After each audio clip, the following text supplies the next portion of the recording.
Hello, ঠিক আছে আসছি। এই আজিজ, তাড়াতাড়ি গাড়ি বের কর। ভাই আপনি কিছু একটু করেন, না হলে ওরা আমার বাড়ি হতে দেবে না বলছে। চলো দেখছি কে তোমার বাড়ি তৈরি করতে বাধা দেয়। এই পটলা নাকি বাড়ি কাজ আটকে রেখেছে, কি একটা ব্যাপার। পটলা বুঝবিনি, আমার নাম বিষ্ণুস্থান, তো এখন আমার এলাকায় আছি, তাই কোনো কথা বলার আগে 100 বার হয়ে বুঝবি। এই পটলটা আবার কথাও বলতে পারে দেখছি, আবার নামটা বলছি দেখেন, মোর নাম কুসুম মস্তান।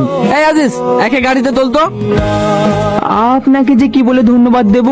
আপনাকে ধন্যবাদ দিতে হবে না, তুই তো দেখছি অ্যাক্টিং বেশ ভালোই শিখে গেছি। আজ তাহলে আসি বস। থাম, তোদের একটা কাজ আছে। ঠিক আছে বস। এতে 10 লাখ টাকা আছে, টাকাগুলো ঠিকঠাক উপর মহলে পৌঁছে দিবি।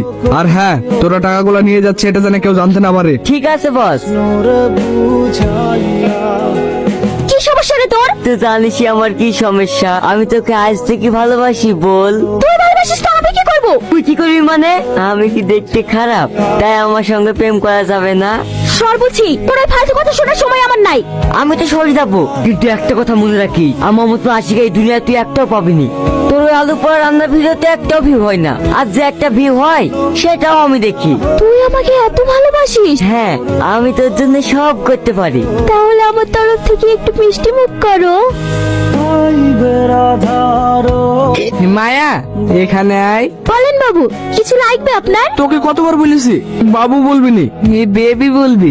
আমি এখন যাই, ও অনেক কাজ পড়ে আছে। কাজ পরে করলেই হবে, এইখানে এসে বস। কিন্তু বাবু, ঠাতি ম্যাডাম দেখলে? কোনো কিন্তু না, ওকে কাজে কে এনেছে? আপনি? তোকে বেতন কে দেয়? আপনি? তাহলে তুই কার কথা মতো চলবি? আপনার? আমার বিয়ের আগে যদি তোকে দেখতাম তাহলে আমি তোকেই বিয়ে করতাম।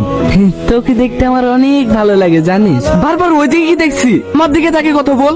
সাথী ম্যাডাম যদি আমাদের দুজনকে একসাথে বসে থাকতে থাকে তাহলে আমার খবর আছে। ও আবার কি বলবে? এর আগে আপনার অবস্থা কি করেছিল ভুলে গেছেন নাকি? ও কথা কখনো ভোলা যায়? কত আদরের মায়ের।